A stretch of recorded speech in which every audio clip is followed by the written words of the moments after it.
to another edition of the Sunday Rise, a presentation of the Sideline Junkies Podcast Network in conjunction with Clear Production Sports. I am the one and only Midnight Rider. He is the big guy, KG. Coming off of a big night last night with WrestleMania. Big guy, how you feeling? Oh, like my friend Ken used to say, I feel my hands. Oh man, yes. Man, last night was really good. It was really good. If you haven't watched our React show, please check that out. It is available as of right now. It's available on Facebook and Instagram. I'm sorry, Facebook and YouTube. It'll be available for streaming later on today, so you can listen to the audio version. So be on the lookout for that. Man, something that we didn't get to, and we'll get to it really, really quick. The championship games at NCAA are set. Yes. You have a showdown between South Carolina and Iowa. On the women's side, then on the men's side, you have a showdown between Purdue and UConn. So that is your championship games today and tomorrow, actually. So we'll be recapping the championship games on Tuesday. One more thing before we jump into this, because as you can see by the title, this is draft special. You're on the clock. So before we jump into the draft here, before we even jump to that, let's talk about the screen heard across the world. The screen against Iowa in the UConn game. What were your thoughts? It was an offensive foul. She got the elbow out and she wasn't set. Okay. The aftermath behind it pissed me off. Well, I mean, that's just the world we're in. No. I'm tired of this world. I'm tired of this world always saying when something doesn't go your way, oh, it's rigged. It's rigged. This is scripted. This is the script. Stop it. And then the death threats, like the young lady from Iowa, she had to deactivate all of her social media because she was getting death threats. Kid from Purdue was getting death threats because he hit a three and moved Purdue above the betting line. You know, like, are we serious right now? Is this what we're doing? The problem is we've given people tools to feed their greed. You know, we've allowed people to gamble on things, and they weren't taught the rules of, like, when you gamble, you lose, and somebody costs you something. Yeah, you said like in our gambling group, we'll be like, oh, I'm never betting on Jason Tatum ever again. But that doesn't mean if I see Jason Tatum, I'm gonna be like, oh, you messed up. You cost me $1,500. No, that's the whole part of gambling. If you can't take the losses, then don't do it. You know, like, if you can't keep that to yourself and not like lash out at people.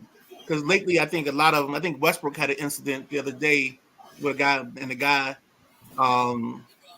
told him like he lost him some money, and like Westbrook was like, I got kids. Like, you can't just talk to me like that or talk to me outside my name. And I think we're getting to a dangerous spot. And I'm actually proud of this. I think it was either a senator or one of the league commissioners when they asked the betting places to take prop bets off of college sports.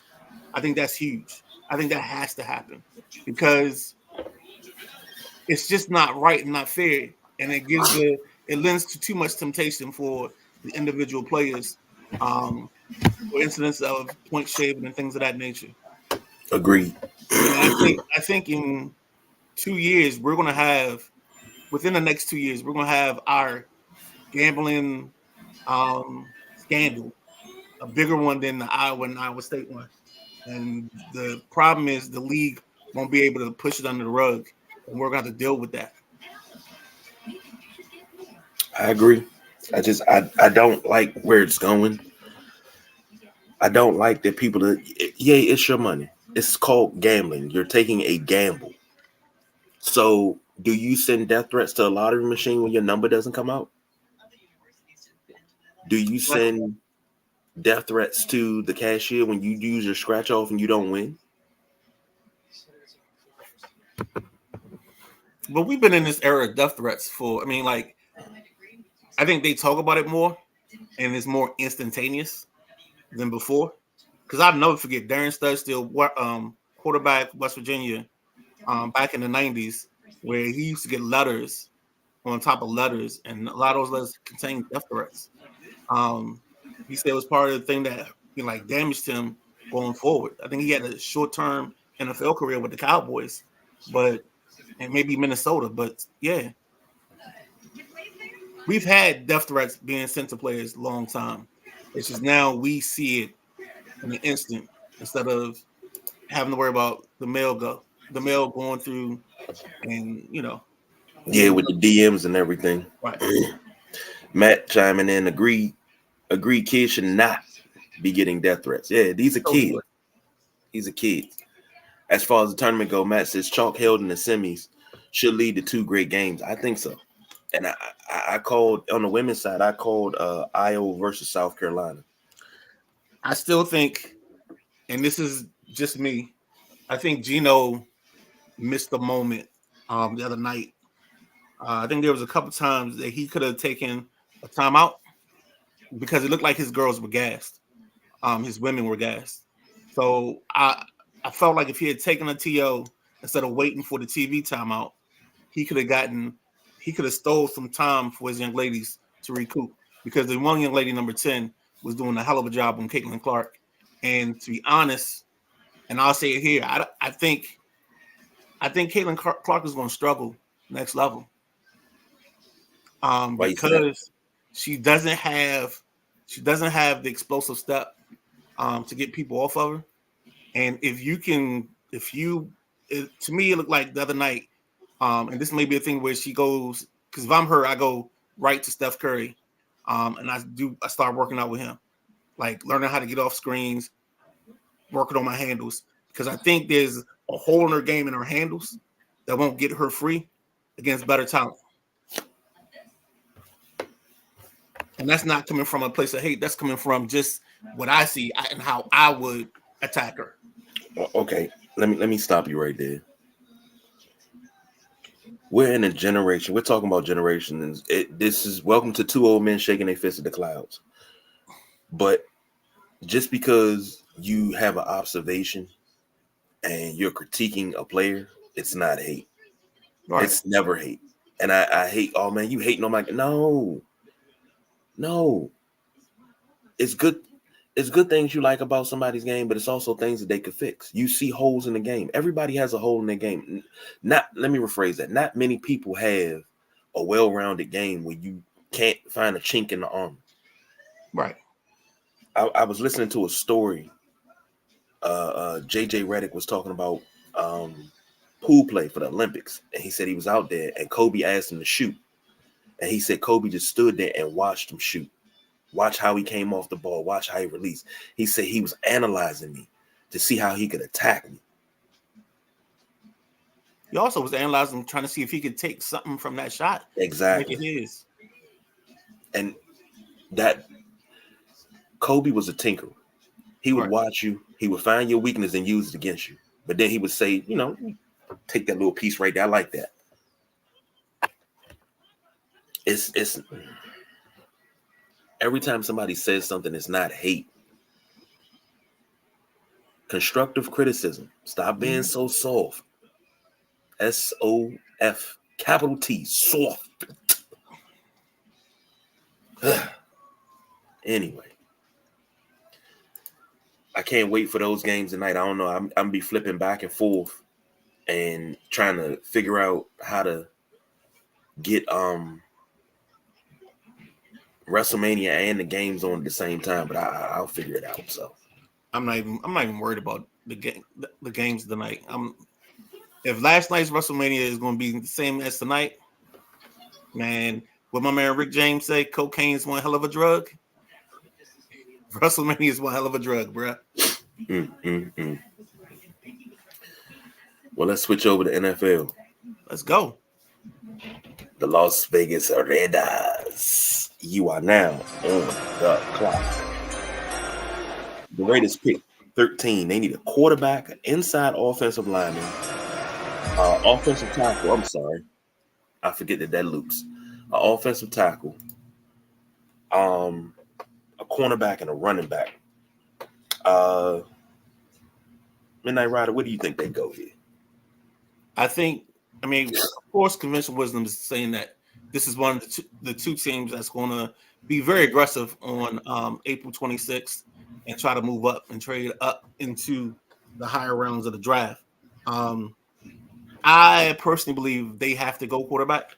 I mean, I like what they got from Aiden O'Connell, but Aiden O'Connell cannot be your starting quarterback or the guy that you rest your hopes and dreams on. He's just not that kind of quarterback. I think his perfect thing is to be the guy to be a backup and play every couple games or play in the stretch when the starter's hurt. So with that being said, if I'm the Las Vegas Raiders, I'm taking one or two people because we're probably going to be on our fifth and sixth quarterback.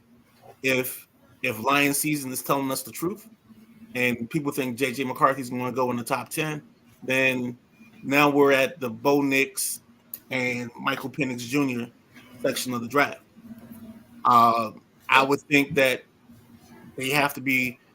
This would be the sixth quarterback. So I think this is a situation where I think either the Raiders or the Broncos end up with Bo Nix. And whichever one takes Nix, the other team gets the other person, for lack of a better term. This is kind of an either-or situation. I think we did do the Raiders last Sunday, didn't we? I don't know. I'm just going by what you put on the thing, man. I'm like, what you call it? I'm going by what BJ said. I gotta look at that. I'm like Ron Burgundy. Whatever you put on the telestrator, I'm gonna say. Hold on, because I think Matt may be right. And if they don't do a quarterback, then this is a spot for a guy like a J.C. Latham. Get him a big offensive lineman. Another person that they could take is yeah, Matt's right. We did that. We did the Raiders. Because when you said McConnell, I was like, wait, we did the Raiders already. Okay. We did the Raiders. All right, so that's 12. And he said Penix or Nix. Yep. Come on. Penix or Nix. No Penix, no Nix. He said Penix, no Nix. Mm. All right, so here we go. And again, we don't own the rights to any of this music that we played during the show. Broncos, you are on the clock. Their needs as of such: a quarterback, a defensive tackle, a tight end, cornerback, and an edge rusher. And for them, I just think we're in that same scenario again. I think they're another team that's going to move up or try to move up, and if they don't, they're sitting here probably taking the quarterback that fits them the best. I think, just from what I've been listening to, I think McCarthy might be a better fit for them, but I think they end up taking a guy like Bo Nix because I think those are the one of the two guys that would fit them best. If for some reason the quarterbacks that they like aren't on the board, I think they may go corner and try to lock up the field, get themselves like a kid like Terrion Arnold and put him on one side. And then you got the what's the kid's name? Number 2. I see his face, see his number. It's not Stingley, it's the other one. His dad played for the Dolphins. Come on. Surtain. So you got Surtain on one side, and then you put Arnold on the other, and you just make teams fight to score points. That's the way I see it. Go ahead. What'd you say? I think Denver goes. They got to go quarterback because you don't have who do you have to lead the troops? You have nobody. You have nothing. I totally agree. I just think we're going to start running. We're going to run out of quarterbacks. So that's going to be the problem. But everybody's talking about AJ McCarthy. I was not impressed with him. I felt he reminds me of a USC quarterback. He's not going to blow your socks off, but he's a good game manager. That's just me. But you got to I think I said this on one of our other shows that we did together. I think JJ McCarthy is the coach's kid, right? He's the guy that he checks all the intangible boxes. He's getting a bump purely because of Brock Purdy. He's getting the Purdy bump. So he's gonna be valued more now than he would have been in any other year if Brock Purdy hadn't come along. So he's getting that gift, and then he's also getting the fact that anytime you throw a microphone in front of Jim Harbaugh, Harbaugh is telling you how great this kid is, and the kid is solid. I just didn't see anything from him that made me think top 5, top 10 draft pick. But I do know that once the machine gets behind you, then anything is possible. So we can be saying all this for nothing. He ends up getting taken like 17th. If you got Mel Kiper talking about you, he pushing you. Well, but Kiper pushed Levis last year, and Levis fell to the second round. The year before, I think it was Willis that he pushed, and Willis didn't get drafted in the first round. So there's been guys that he's pushed, and like during the draft season, they've gained momentum, and then you get to draft day, and all that momentum goes to the wayside.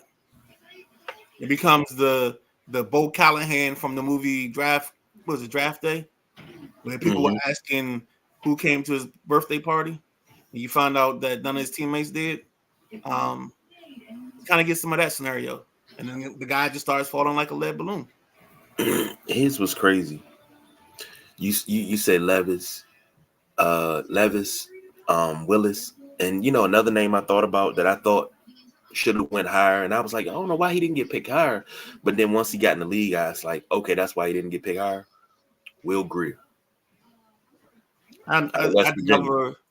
That's funny you said that name because I never liked Will Grier. I know. I thought he was a.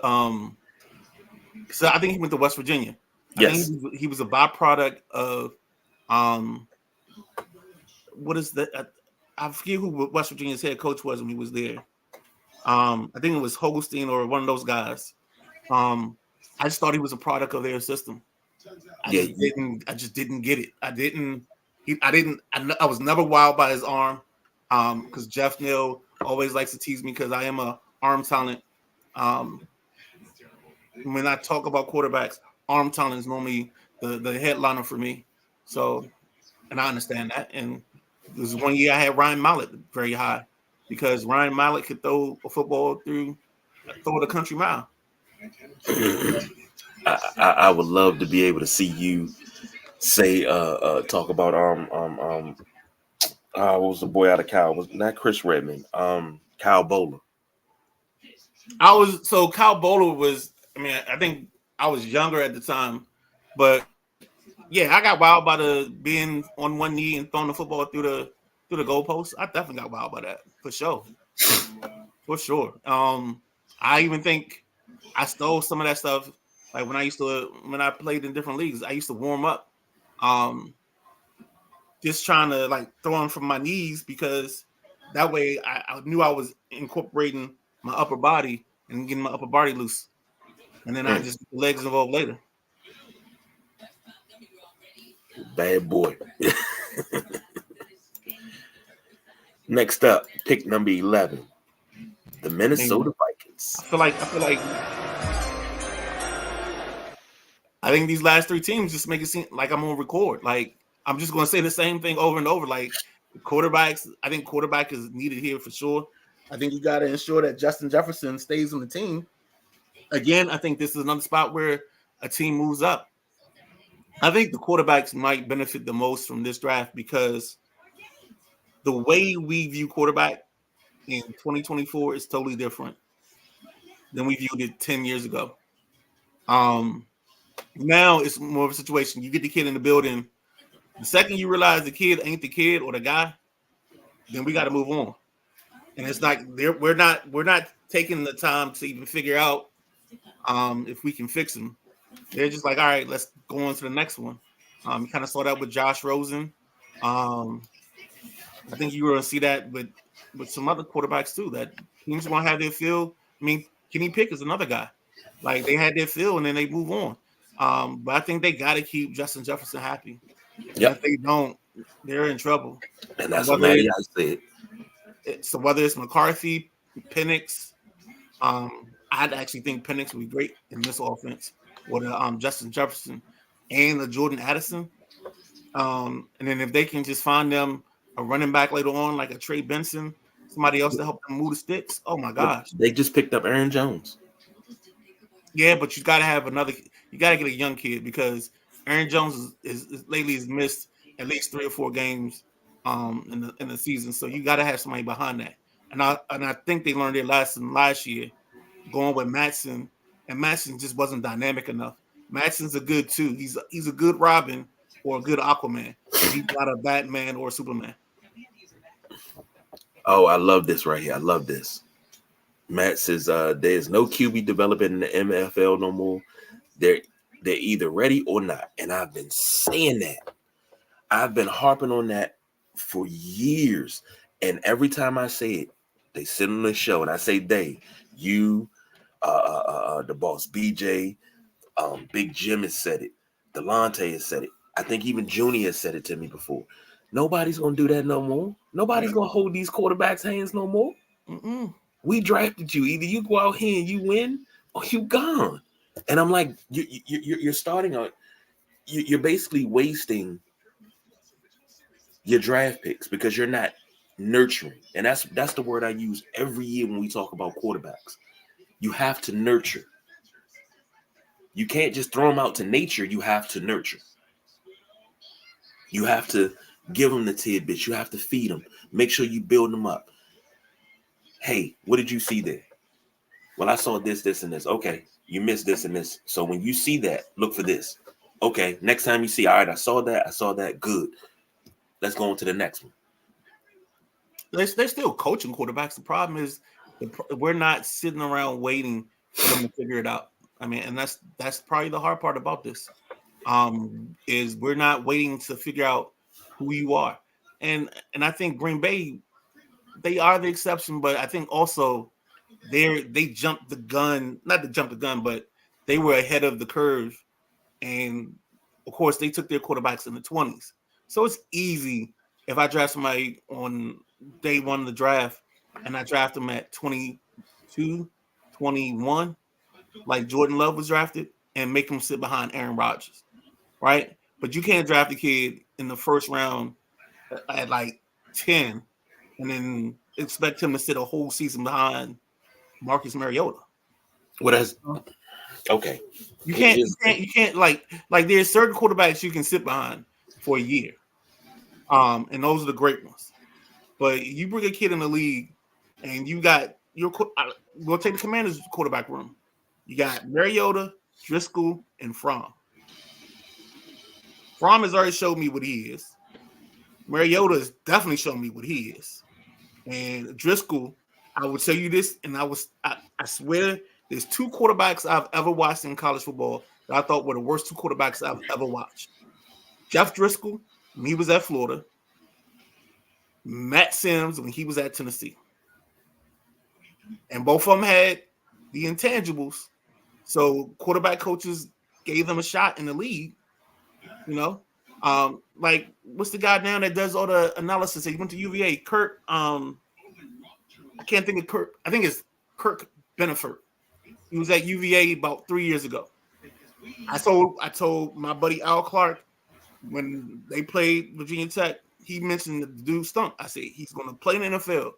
He may not stay long, but he's going to get a bite at the apple because he fits what they like.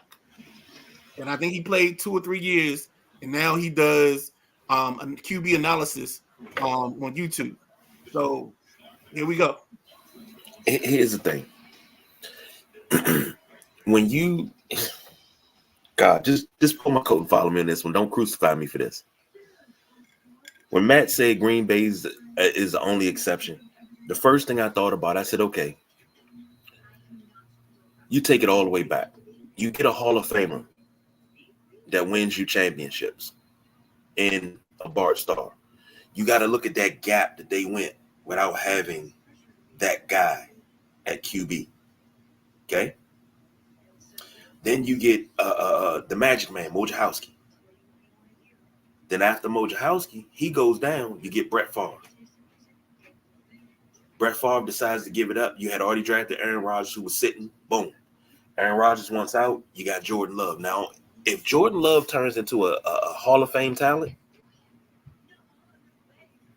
that's 3 for 3. 3 for 3. Because they sat and nurtured their quarterbacks. But they were behind Hall of Fame quarterbacks, except for Favre. Wojciechowski was a good talent, but he wasn't Hall of Fame. Talking about the Magic Man. But he wasn't Hall of Fame. Yeah. No, he wasn't even close.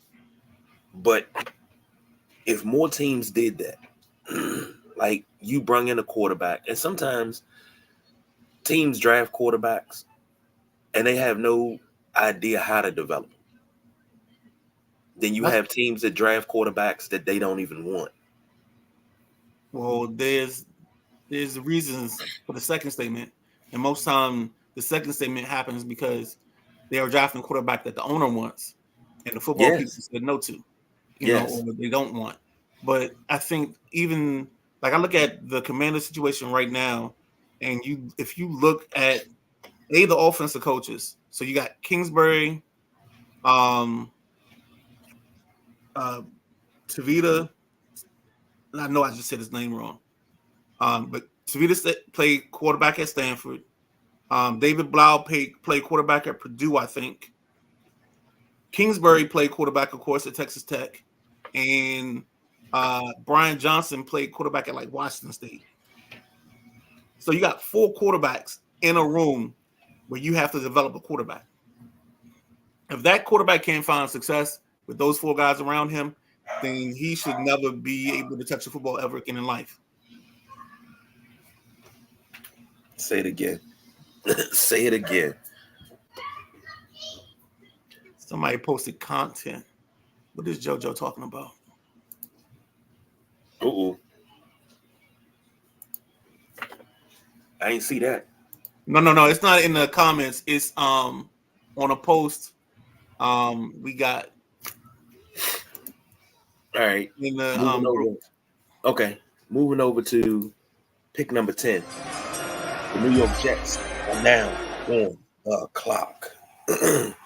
Oh my gosh, I love this.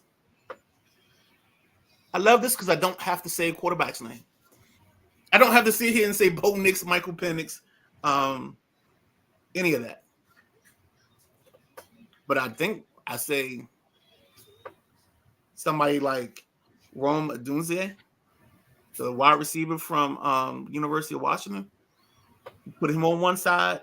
You got the kid Garrett Wilson on the other. You got Brett Favre, 2 weapons that maybe he can make magic with. I think another spot. Rodgers. Go ahead. I'm sorry. Aaron Rodgers. It's the Jets. You said Brett Favre. Oh, I'm sorry. Damn. Another person I think they will go with is the kid from Alabama, the defensive end, Dallas Turner. I think he's another person that gives them an option off the edge because they lost the kid Brown. I think it was Bryce Hurt. That was their edge rusher last year. So you lose him. I think he went to Philly. So now you got to replace that. You got to place that edge pressure. And I think that's another place where you go. Another spot I think they go is maybe tackle. The kid. I think the kid's name is Latau from. I think that's how you say it. He's a person that could go here. You might even have a chance for the Penn State kid, Ola Fashanu. You got an option for him. So I think the Jets are in the best spot because they can take best player available for this team and move on with no problems. And I think their best 3 options are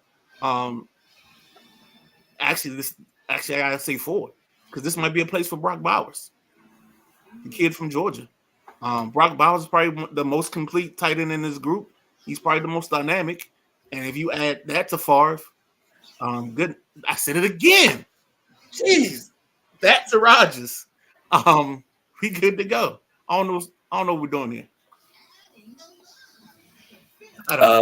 Can you pan to the left and the right? Make sure John Madden's not sitting beside you, because Brett Favre. Yo, I said it twice. Oh.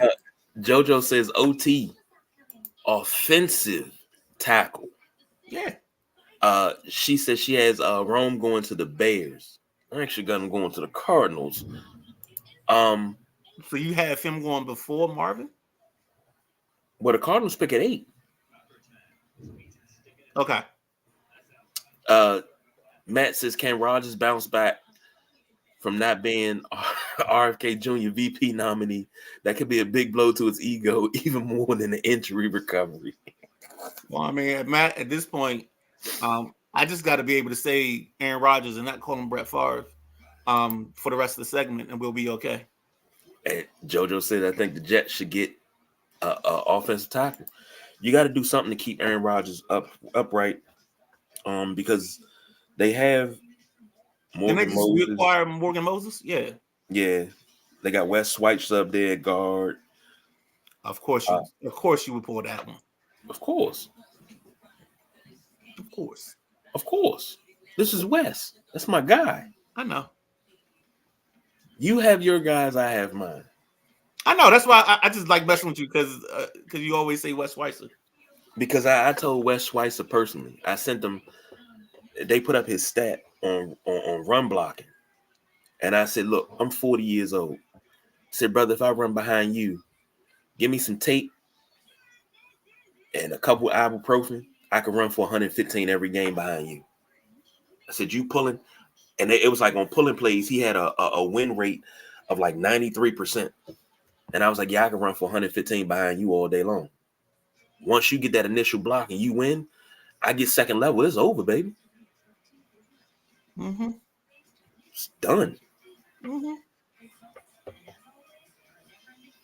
Mm-hmm. Yeah. Okay. Don't wake me. I'm dreaming. Now, you were talking about receiver. Let's not forget that Alan Lazard, they got Mike Williams, and they got Garrett Wilson. Those are your, quite possibly your 1, 2, and your 3. Mike Williams is going to get. It's one thing for sure and 2 things for certain. And Mike Williams is going to get hurt. That's the 2 things. That's the certain. It's him. It's 2 players. No matter what's going on, I expect them to get hurt. It's him and Tyrod. Well, yeah, because it's Tyrod. Sure, it could be that too. And matter of fact, he is your quarterback. Mm-hmm. He's right there backing up Brett Favre, as I called him all segment long.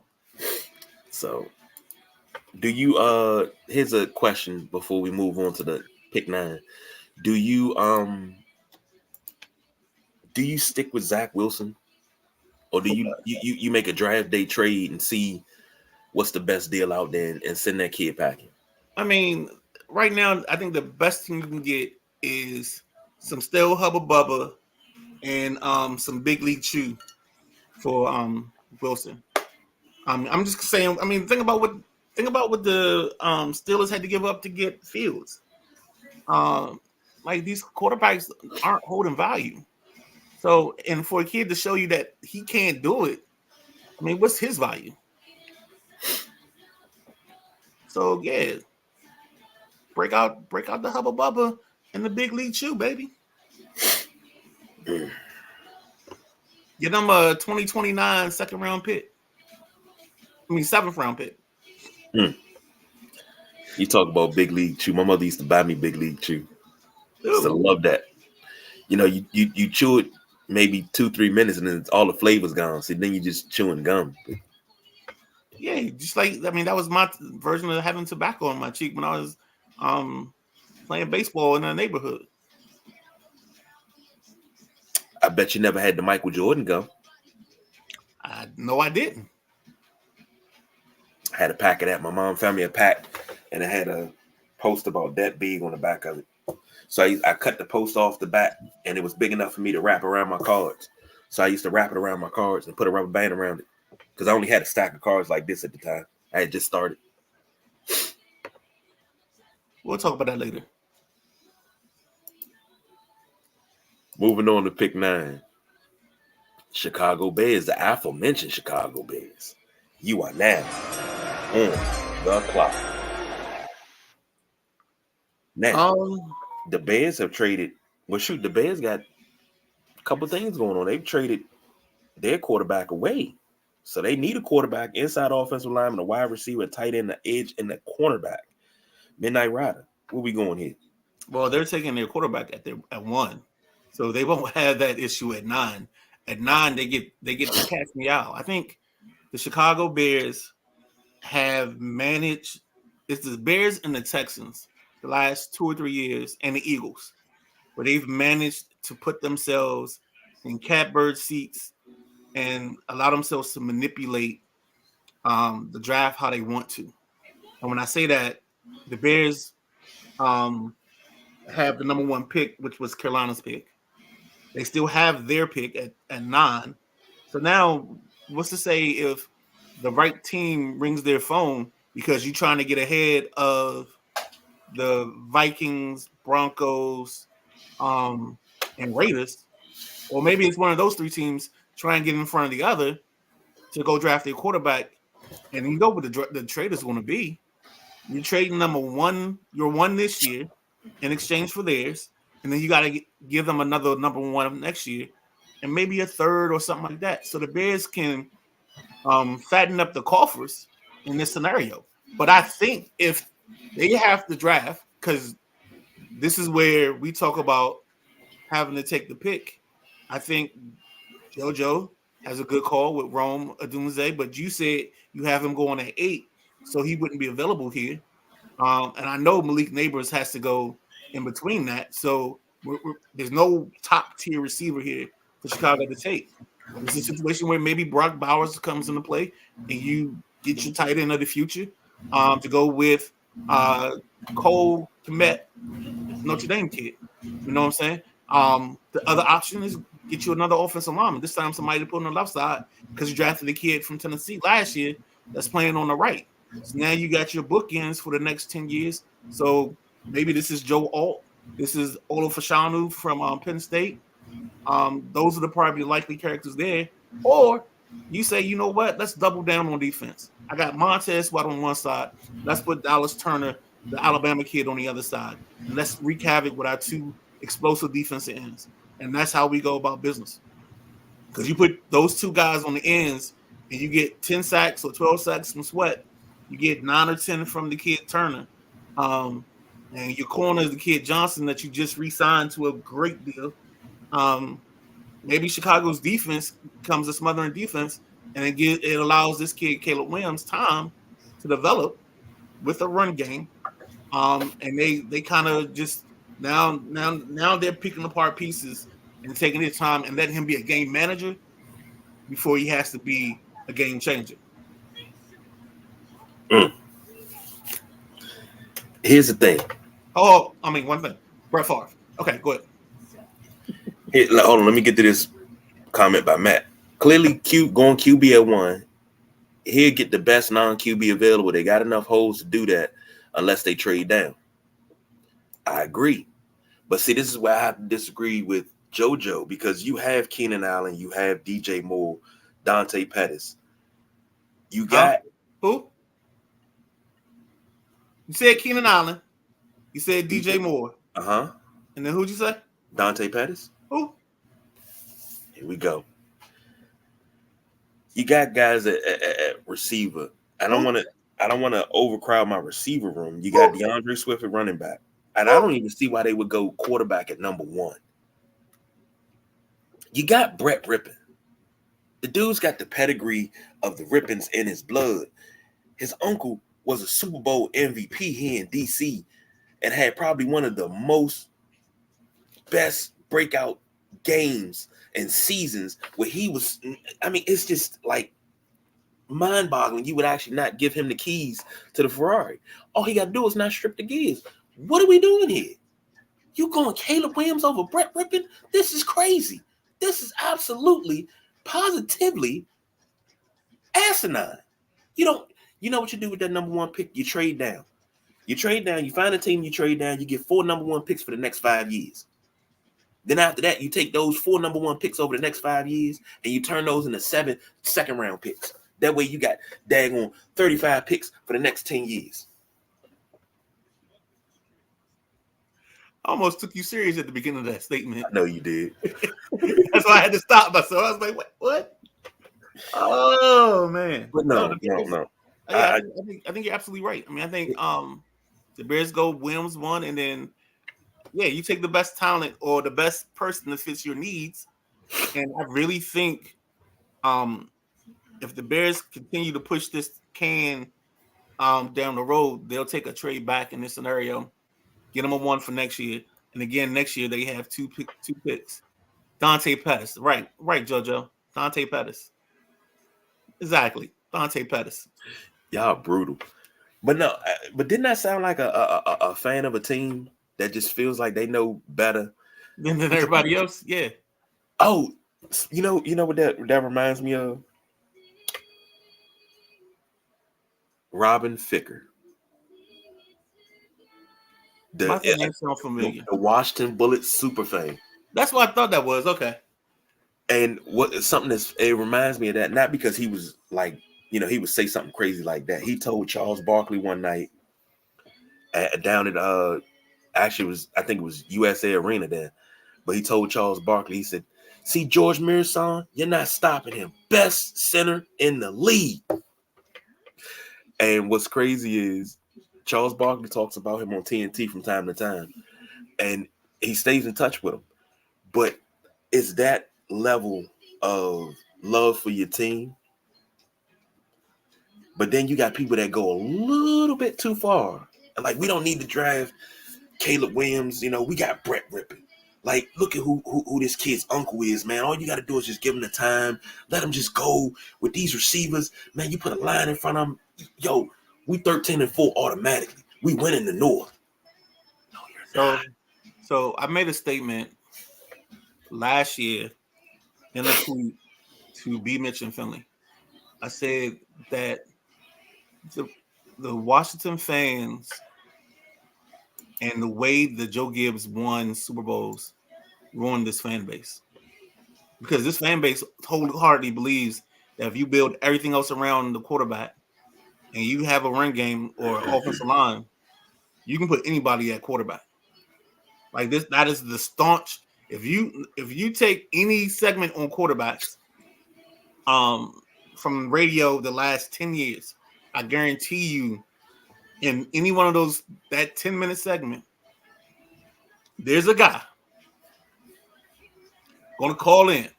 There's two things going to happen. One, whoever our backup is, that's the guy that should be starting. So 2 years ago, there's a guy that all year long, all he kept asking for was Sam Howell.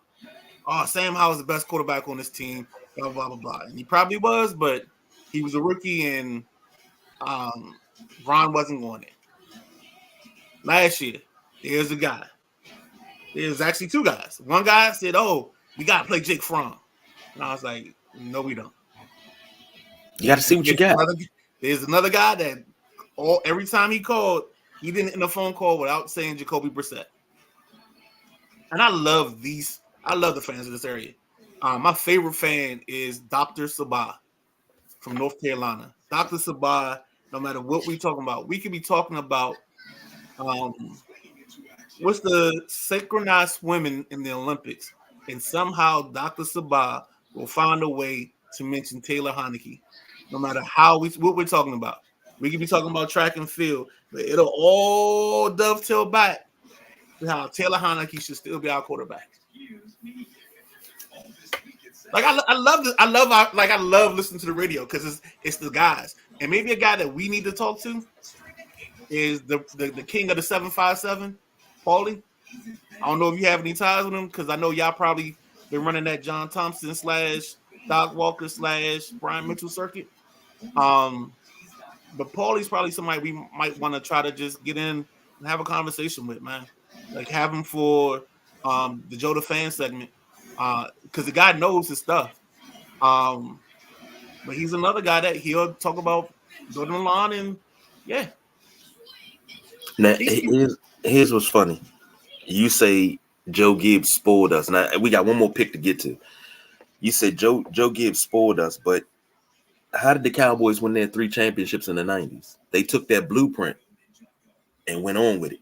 Not saying that Troy Aikman was a terrible quarterback and he was just a game manager. Troy Aikman had the wall of Dallas in front of him. He had a Hall of Fame running back behind him, Hall of Fame receiver on one side, and a pretty damn good receiver on the other side in Alvin Harper. And then he had a Hall of Fame tight end who should be a Hall of Fame tight end in Jay Novacek with a Hall of Fame fullback behind him. So they took that power running game that we used to use. It wasn't a counter trade, but they took that blueprint and won 3 championships as well. So what I mean by ruin, it distorts the thought process of the fan base. The game has changed. We've been so desperate. There's only one other city that I can think of off the top of my head. Actually, no, it's 2. The Jets and the Bears, probably in the Browns. So now it's 3. And if I think about it, I might get to 4. But they're probably 3 of the teams that have been so bereft of quality quarterback play over like the last 30 years. Like if you look in Chicago's record book, like their best quarterback probably is still Bobby Douglas. And I know you're gonna say, Sid, go ahead and say it and get it out the way. Go on. No, just say it. Just say it for me. I'm gonna let you cook. Go ahead. No, go ahead. I want to see where you're going. Go ahead. No, all I'm saying is, like in their last 30, 40 years, that's been their best quarterback. And like when you think about the Commanders, honestly, the best quarterback in Commander history is probably Kirk Cousins. But there's not many fans that are going to say that because they're going to say, oh, he wasn't clutch. Well, if he had to be clutch because in like 3 of his seasons here, he led the league in fourth quarter comebacks. The only problem was the defense was so porous that no matter what he came back from, the other team went down the field and scored points. You know what I'm saying? I mean, if you think about the running backs that Kirk Cousins had when he was here. Fat Rob. You had the end of Alpha Morris, Fat Rob. What's my man from Florida? Matt Jones. Yeah. Like there are holes in the dog. If I get started on the holes that the Washington Commanders draft strategies, we'd be here all day. Because I got my favorite saying. My favorite saying is your best defensive lineman can't come from Hampton. And to be honest with you, I can't say Sid Luckman as the best quarterback over the last 30, 40 years. No. Right. That's why I said it that way, because I knew I had to set parameters just for you. You don't have to set sometimes I put parameters in place because I know your mind. I'm just saying, man. Come on. Let's get out of here. Let's hit this last pick. Arizona Cardinals. You are now on the clock. Arizona has been through a few things. You got Kyler Murray, Desmond Ridder. Here's the thing. They have. Hold on. Did you got something? You got that mixed up. 8 should be the Falcons. 8 should be the. Hold on. What I just looked at. Hold on. Wait is that? I just had it.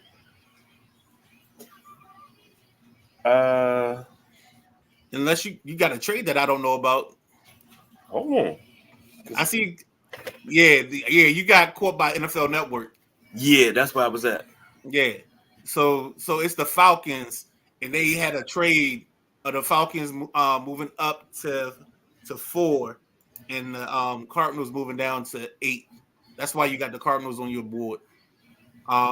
This should be Atlanta Falcons on the board, and let me just.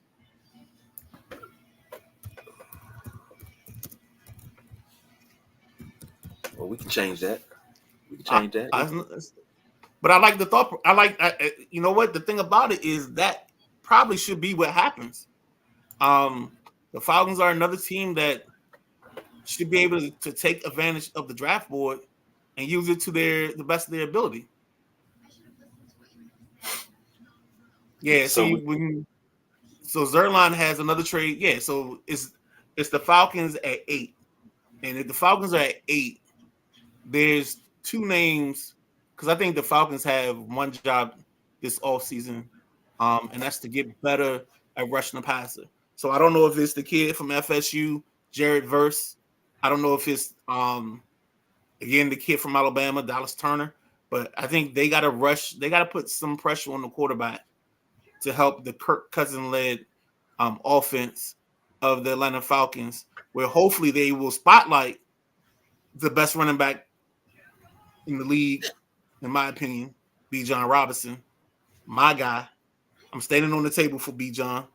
I just think that if they can manage that, and I know they will, because they got my man there as the head coach, Raheem Morris, and we got Zach Robinson as the OC, and Zach Robinson has been sucking at the teat of the Kyle Shanahan family offense. And Raheem is probably one of the only coaches that can coach both sides of the football and coach it well. So I think, and I saw, dude, this is how obsessed I am because I actually went to and found like his first day opening. What is it like when you meet the team for the first time?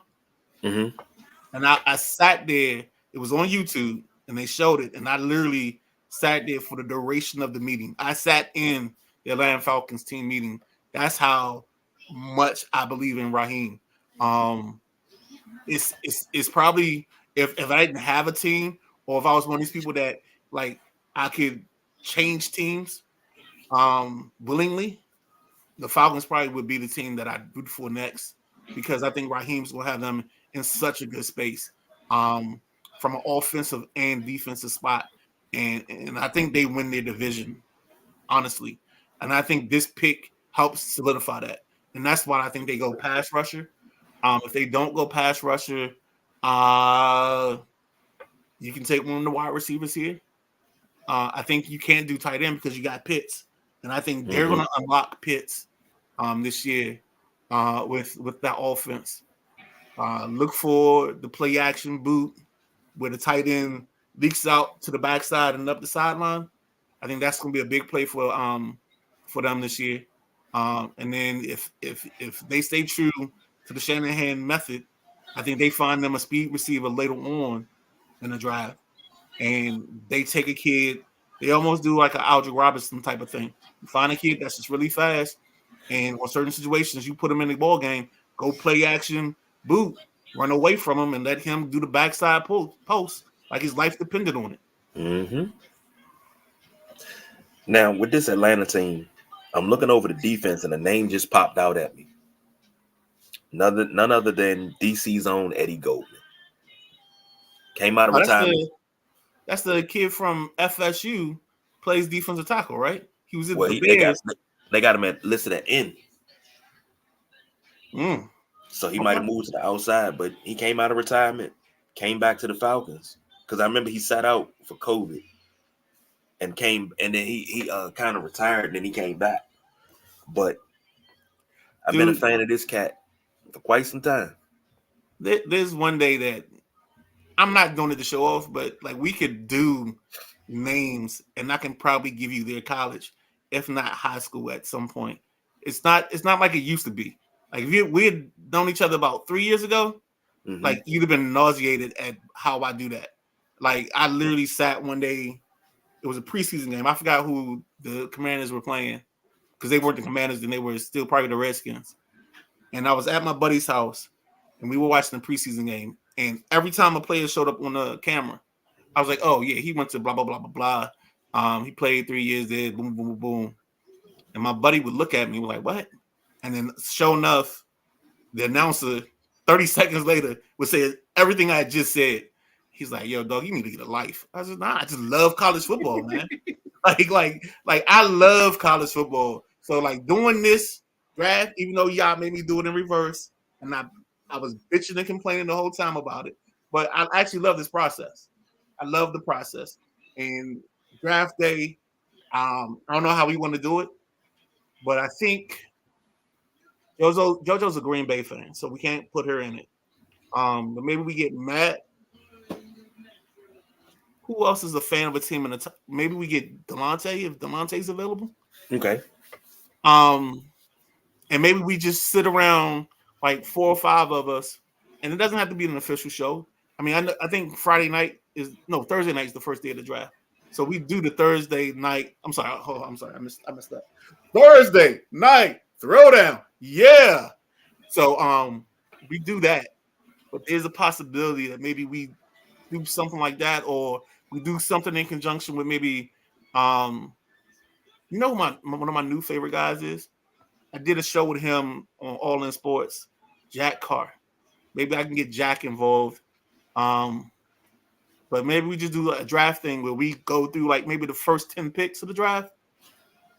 And just offer our thoughts on it, give feedback, and just go from there. Okay. And you know what? Maybe we'll include. Let me see. This week, I think he's at number 2 on the KG kid poll. Maybe we get Xavier involved and let him do some analysis with us on draft day. He can't be number 1. Like I saw the look. He can't be number 1 just yet. I looked at him. You got to overcome a lot. The look on his face. The 1 seat.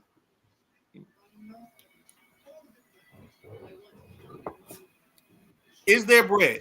That's the question. Not yet. But let me get to this. We were talking about Eddie Goldman. His dad, we call him Big Ed. One of the reasons that I'm able to sit here and do this the way we do it is because of him and Professor Lucky. And we used to walk through the warehouse and name players, and you had to guess the position and the college. Dude, so there's a thing on, I don't know if it's on Facebook or where I saw it, but they give you the players' college and the teams they play for, and you gotta guess it. I absolutely love it. They'll give you like position and all that, but you just gotta. Oh man, I can sit. I get stuck. It's a wormhole for me because then it becomes a challenge. Because now I'm like sitting there and because you got so many names in your head. It's easier when you have the name than when you have the school.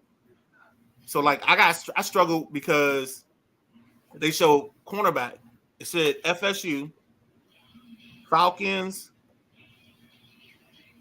Cowboys. I'm sorry, Falcons, 49ers, Cowboys, Redskins, Ravens.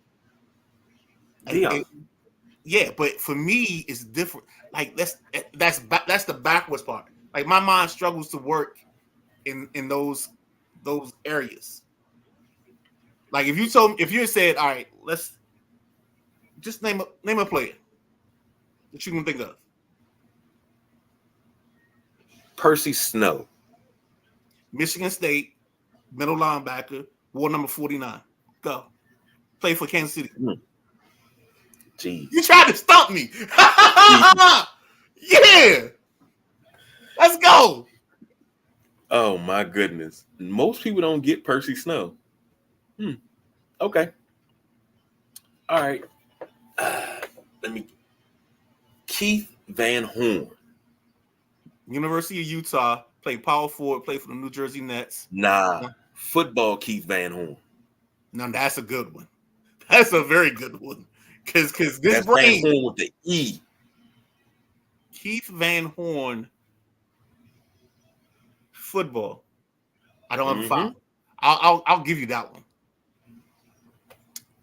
Keith Van Horn, offensive tackle. Went to USC. Played with the Bears from 81 to 93. Okay. That's where you got me. He started his career in 81. Yeah. I got his card, that's why. No. It's cool. I like that. I like getting stumped. Like, that's the thing for me. Like, yeah. Now, see, that's like I can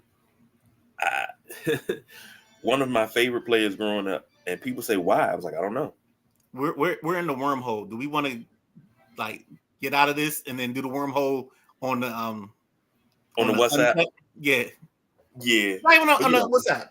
We just do it in the after show. Well, let's get to what you eating. What you eating today? I did not do good food prep this week. I have ground chicken and I have ground beef. One of those two things is going to end up being tacos for lunch. I think we're going to I don't know which one. We might even do both. We might do like a beef and chicken taco. That might be an option. Actually, it'd be better if I had steak though. If I had like a skirt steak and then I should have marinated that overnight and then put it into a skillet and cooked it. I'm getting hungry as I'm thinking about this now. No, actually, our plan was we were going to make burgers. I was thinking about making like chicken burgers. But I realized I don't think I have enough hamburger rolls. So I think we're doing tacos. Ooh, Matt. Matt, I'm on my way. I ain't had goulash. No. See, you can't leave yet, Matt. I mean, KG, because you got to get the fresh bread from your wife. Then go get the goulash. God, I haven't had goulash in years, man. That's a powerful meal, man. Ooh. And that'd be perfect for the night because you're watching WrestleMania. Oh yeah. You trying to put me to sleep. You can just get fat. Lay back on the sofa, be like, yeah, I'm too. Dog. I know I said this last night on the on the WrestleManiacs, but Roman Rooster. I don't know if you know. And if you don't know, we gotta do one day. I don't know if it's next Saturday or not. No, next Saturday I gotta get haircuts. So I know I can't do next Saturday. But let me explain something to you. You talking about you gotta get haircuts, baby. I ain't had a haircut in 4 years. Yeah, you have let it grow out. Let your soul glow. This right here needs to be managed a little bit, all right? It ain't what it used to be. You know what I'm saying? It ain't the curly locks like back in the day. Like now we got like a little desert in the middle of the curly locks, so the curly locks can't curl like they used to. You know what I'm saying? Back in the day, you called me, be like, yo, bro, we got to roll. I'm like, all right, cool. I get dressed. Boom, go upstairs. And it used to take me 10 minutes sometimes because I had these nice, pretty curls. And I had to get the curls to curl the way I wanted them to before I left the house. My boy's like, yeah, what you doing? I was like, I gotta get my hair right. He's like, dog, just put some water in your shit and let's go. Excuse the language. And I was like, nah, I gotta get it to curl right. And no girl never came to me and be like, yo, your curls are curling correctly today, and here's my phone number. That never happened. But in my mind, I always thought that the curls had to be right for the ladies. Give me a little temp fade on the side, get the curls going. Yeah. Oh my goodness. Dog, I'm telling you, you've learned more about me in the last 2 days. Yeah. Have you you said something about Roman Rooster. Have you done Slim Chickens yet? Oh, Slim Chickens was in heavy rotation early on. Okay. Get their 3-piece with the fries, and the root beer. Oh, it's on and popping. Like that's when I want to get away from my job for a little bit. I'll drive out there, pick it up, come back. The one thing the pandemic did make me realize is I don't like lines. I don't like people. So I get my food like I pre-order and I go in and I walk out. It's the best thing ever happened in my life. That's the best thing that came out of the pandemic. So wrap this shit up, right? Nats pitching. I told you this before. I didn't even say this Thursday, but I gotta say it again. The Nats pitchers have to do better. I mean, I think Patrick Corbin gave him 7 innings last night, but he gave up 4 runs in like the first inning. Oh, shout out to BJ. BJ, you are still the MVP. I'm not going to do a Sideline Junkies top 5 list because that's unfair. because I love all y'all the same. But BJ, Stream East, yeah, dog. I was sitting here last night, and the last 2 nights, and I realized that with Stream East, I can watch my Nats. So my computer has the Nats, my TV has whatever garbage is on the TV. Shout out to Brian Johnson. Most definitely the boss. Shout out to your wife for making bread. That's another shout out, because I'm telling you now, your kids might have to move to another part of the house or somewhere. Because if I get my hands on homemade bread, I might like start moving my stuff in.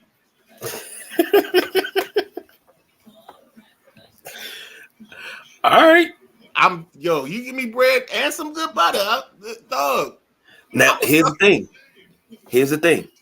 Not only does she make bread, she can make her own butter. See, I don't need that. I don't need that. No, I lied to you not. I don't want that stress in my life. KG. No, listen. No, you gotta hear me out first. And then I feel like Kanye right now. Like talking to Taylor Swift. I'm gonna let you finish. Bruh, I have a very weird, addictive personality. Like like right now, one of my addictions is sunflower seeds, right? So I haven't had sunflower seeds probably since last year. The last 3 weeks, every time I stop to get gas, I get Altoids, and I get a bag of sunflower seeds.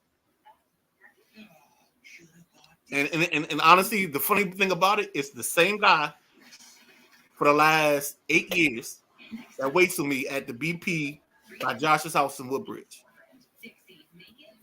He's just like, hey, buddy, what's up? I was like, hey, what's up, dog? He was like, how much you want? And then he knows to ring everything up. Like I have this weird thing where I have these weird connections with people in the places I go. And like I think I'm such a regular that they just know what I'm ordering, because I don't change my order often. Like I go to the corner, like dog, I can walk in my corner liquor store right now, and all I can do is point. That's all I have to do. I'll be like the third or fourth person in line, and they'll see me, and I'll just point, and they'll be like, so if I point to my left, my left, then they know I'm paying for it. If I point to my right, they know it's on DoorDash. Because on Fridays, I'll DoorDash and do pickup, so that way I ain't got to stand in line and wait. Because I don't know what these new Negroes do in the liquor store, where they have to like figure out at the counter what they're ordering. I don't know that world. You know what I'm saying? It's like you walk in and they're sitting there like, oh, what should we get? And then you don't notice. Oh God, never mind. I'm about to go into a whole nother wormhole. But let me tell you this: she makes bread, and she makes butter. But then when she makes butter, I don't think I can do butter. She made rolls. The last time she made rolls last week, she was like, I don't think they came out right. Oh, let me show you they came out right. Open that thing up, man. It was hot. Put that butter in there, close it back up, let the butter melt. All right, ho. This is gonna tell me how much you appreciate. Do you put, when you put your butter in the middle of the bread, when you close it back, do you take a little bit of butter and rub it on the top? Of course, you do that before you even take it out the pan. Oh, okay. You rub it on the top. You got. I didn't want to know. Butter on the top. I had to qualify you as a friend, because if you didn't do that, I would think you were a Philistine. Oh no Philistine for me. You rub that butter on the top because you want that butter to get all over. All right, hey, you know what? Let's say we don't do the overtime, because we about to voyeur off into. We about to go off into something different, bro. Hey, my wife and Matt says my wife is the same way when she bakes. She's a perfectionist baker. Yes. Yeah. Yes. My wife said, I don't think this loaf of bread is good. Let me show you how good it is. Let me show you how amazing you are. Anytime she wants to throw And away I hope bread, she let me can know. hear me right now. If she wants to throw away bread, let me know. I'll be the human trash can. Is mom up? Because I hope she can hear what I'm saying about her right now. Because I'm talking about her. I'm talking about her. She when she gets in there, she gets this look in her eyes, and So hold it's on. like Hold on. So when she cooks, this is another thing that's going to help me out. And I gotta ask you this too. Are you listening to music when you cook? depends on what I'm cooking. Okay. Okay. But she'll get the music going, Yep. and even when she don't go with music, she get in there, and it's like she'll be like, "Oh, I'm getting ready to go get something to drink." All right. So let's table this for the after show, and let's get the people out of here. Oh man, you want to see the after show? Look, we got to charge for that. That's $49.95 to join in on that. We take cash, checks, money orders, and we also take credit cards. But ladies and gentlemen, thank you for joining us. This has been a wonderful Sunday Rise. We will be back on Tuesday to talk NCAA Championship, which is tonight. Don't forget, join us tonight after WrestleMania Night 2 for the React show for Night 2 and to see who is the new Picks champion. I can't. Like last night was so like you don't even understand the unbridled after show. Go ahead, tell them what we don't do. Hey, we don't do no overtime, y'all. We are out of here.